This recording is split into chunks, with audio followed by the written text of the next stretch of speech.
ലോകത്തിന്റെ മക്കൾ ഇന്ന് ധാരാളം പേർ മനസ്സിന് ആരോഗ്യമില്ലാത്തവരാണ്, മെന്റൽ ഹെൽത്ത് ഇല്ലാത്തവരാണ്. ഇന്നത്തെ വളർന്നു വരുന്ന കുട്ടികൾ, അവരോട് ആരെങ്കിലും വീട്ടുകാർ ദേഷ്യപ്പെട്ടാൽ ഉടനെ അവർ മരിക്കാൻ നിൽക്കും, ആത്മഹത്യ ചെയ്യാൻ നിൽക്കും. റീസൺ എന്താണെന്നറിയാമോ?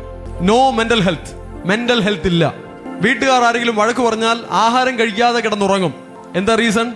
ബുദ്ധിയുമില്ല, വിവരവുമില്ല, മെന്റൽ ഹെൽത്തുമില്ല. വലിയ കാര്യമൊന്നും വേണ്ട, നല്ല ഗൈഡ് ലൈൻസും ഇല്ല. അതുകൊണ്ട് ഇങ്ങനെയൊക്കെ സംഭവിക്കുന്നു. എന്നാൽ ദൈവത്തിന്റെ മക്കൾ ജ്ഞാനവും പരിജ്ഞാനവും വിവേകവുമുള്ളവരായി കാര്യങ്ങളെ വിവേചിച്ചറിഞ്ഞ് എവിടെ കരയണം, എവിടെ സന്തോഷിക്കണം എന്ന് ദൈവമക്കൾക്ക് ഒരു ബോധമുണ്ടാകും. ഏത് ദൈവമക്കൾക്ക്? വചനത്തെ ഭക്ഷിക്കുന്ന ദൈവമക്കൾക്ക്, വചനത്തെ ഏറ്റെടുക്കുന്ന ദൈവമക്കൾക്ക് എന്തുണ്ടാകും? മനസ്സിന് നല്ല ഹെൽത്ത് ഉണ്ടാകും, മനസ്സിന് നല്ല ആരോഗ്യമുണ്ടാകും.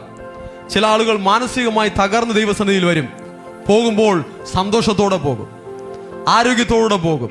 കാരണം ദൈവത്തെ ആരാധിക്കുമ്പോഴും നമ്മുടെ മൈൻഡിൽ പോലും ദൈവത്തിന്റെ ശക്തി വെളിപ്പെടുന്നു.